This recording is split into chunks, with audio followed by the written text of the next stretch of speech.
Yves, tu as développé une application pour iPhone qui s'appelle Loop DMLA. Est-ce que tu peux nous en parler un petit peu plus? De quoi s'agit-il?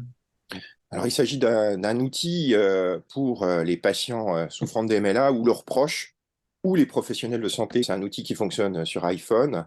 Ça regroupe une loupe électronique dans l'iPhone qui est spécialement étudiée pour les patients souffrant de DMLA, donc avec des boutons assez gros, de manière à ce qu'elle soit facile à manipuler.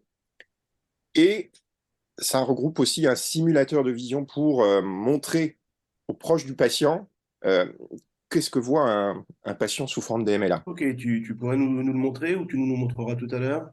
Oui, alors ça se, ça se lance directement comme ceci avec donc un premier menu, quatre rubriques avec donc la loupe, la simulation de la DMLA, la liste des opticiens partenaires et contacts. Voilà, démonstration de la loupe.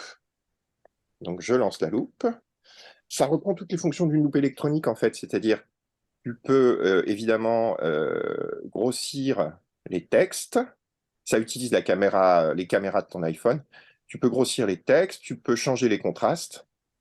Alors, il y a un truc intéressant, c'est qu'en fait, tu peux aussi utiliser la caméra frontale, c'est-à-dire celle qui regarde ton visage. Ça peut être intéressant parce qu'on a des patients qui, plutôt que la lecture, ils l'utilisent pour regarder leur visage eux-mêmes.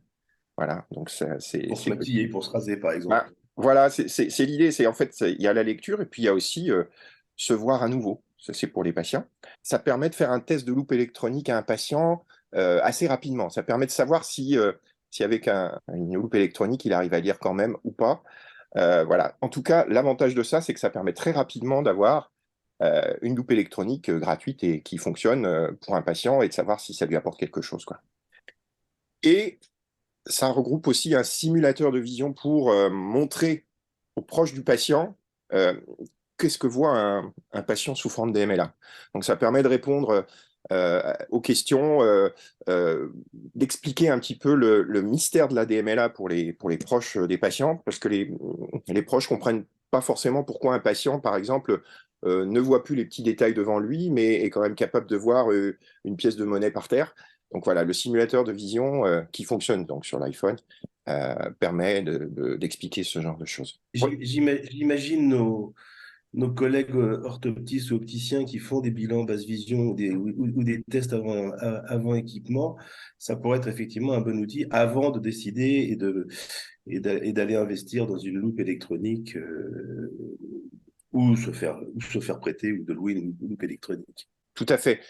Pour nous, c'est une démarche complémentaire, c'est-à-dire que c'est une première idée de loupe électronique pour voir si au niveau de la vision du patient, la fonction électronique permet à nouveau de relire quelque chose ponctuellement. Ça donne une idée de ce qu'on pourrait obtenir avec une vraie loupe électronique. C'est clair que c'est pas aussi confortable qu'une vraie loupe électronique, mais l'avantage, c'est que c'est très facile à utiliser par un patient qui a un iPhone ou par un proche de patient qui a un iPhone.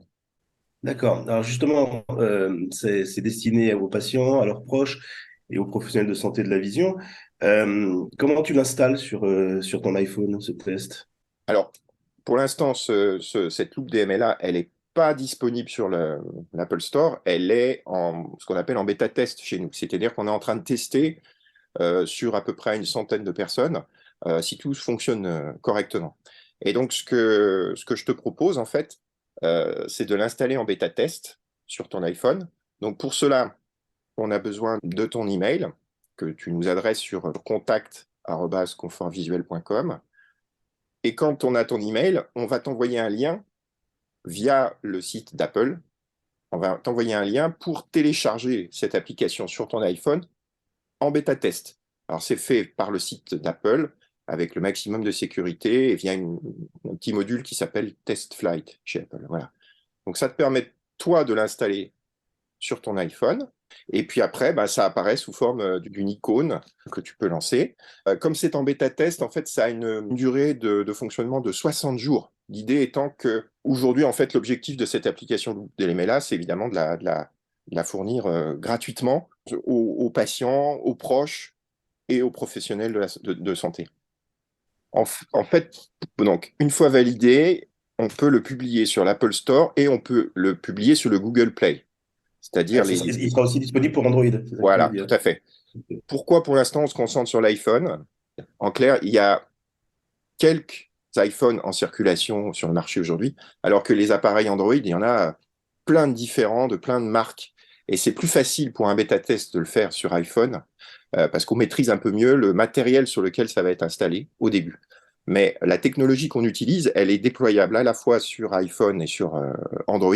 Et le but, en fait, c'est que cette appli, si elle est validée, on puisse la publier sur les deux plateformes. Et au final, lorsque l'application sera validée, ce sera la même application pour les professionnels comme pour les patients. Il n'y a pas des fonctions qui sont accessibles aux professionnels et pas accessibles aux profanes, aux patients. Le fond de ma pensée, c'est qu'aujourd'hui, en novembre 2023, aujourd'hui, on fait une première application qui regroupe ces outils. Et effectivement, ça pourrait avoir du sens d'ajouter des outils un peu plus pointus qui seraient spécifiques aux professionnels de santé, aux orthoptistes par exemple, et qui ne le seraient pas, qui seraient pas accessibles aux patients. Donc il y aura peut-être une déclinaison. On va voir le résultat du bêta-test, on va voir un peu comment ça évolue. D'accord, donc affaire à suivre. Donc pour le moment, Affaire à suivre. le message à passer, c'est contacter Thomas Et Sinclair, envoyer un email. pour le confort visuel, envoyer un email et, et devenez bêta-testeur de cette application. Plus on sera nombreux, plus ça sera rapide et plus ça sera disponible pour et nos patients et nous, professionnels de santé, orthoptistes, opticiens. Bah écoute, je te remercie. L'information sera bien entendu relayée sur orthopsie.net avec grand plaisir et on refait le point dans quelques temps. Moi, j'espère.